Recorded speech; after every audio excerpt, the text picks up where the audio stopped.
The reality is that there are sometimes green pastures, there are sometimes still waters, and there are also times where there are dark valleys.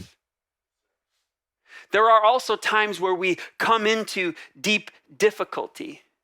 And the question can be, is my shepherd still here? I'm in the dark of valley. I'm in the deep of difficulty. And what David says is, even in the valley, he is with me.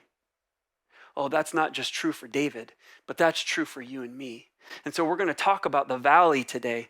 Verse 4, even though I walk through the valley of the shadow of death, I fear no evil, for you are with me.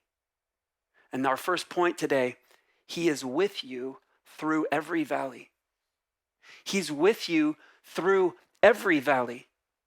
The scene changes from green pastures, from still waters.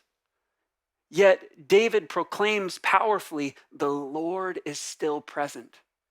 The Lord is still with me. And because the Lord is still with him, he fears no evil.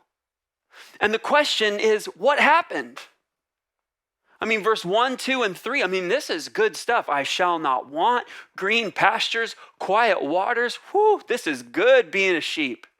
And then things happen rapidly. They change quickly, as quick as from verse 3 to verse 4. What happened? Real life. Real life happened. Anyone who's gone from the quiet waters and the green pastures to a valley in your life knows that it can happen quite quickly. The scene changes. What we also know is, just as there are valleys, and just as there are green pastures with purpose, there are valleys with purpose.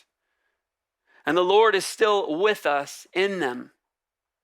Just as valleys are a part of the natural landscape of earth, so too they're a part of the natural landscape of life.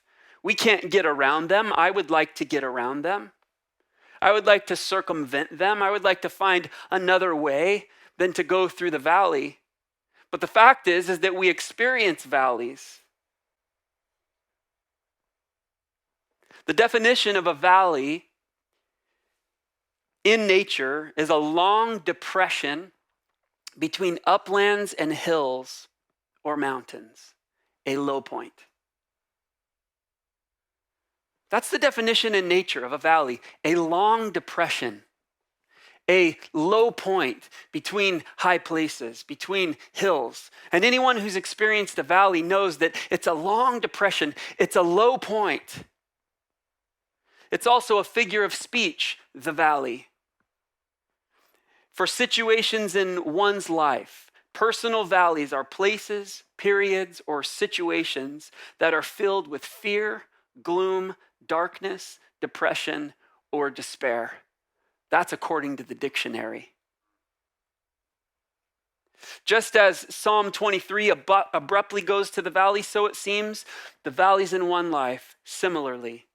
But what David acknowledged and what David knew is that even there, though it was a part of the natural landscape of his life, the guide and the shepherd of his life was with him even there.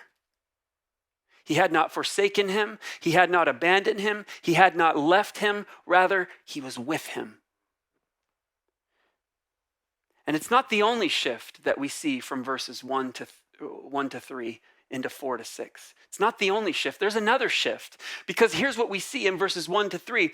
We see, he says, the Lord is my shepherd, I shall not want. Then what does he say? He makes, he leads, he restores, he guides for his name's sake.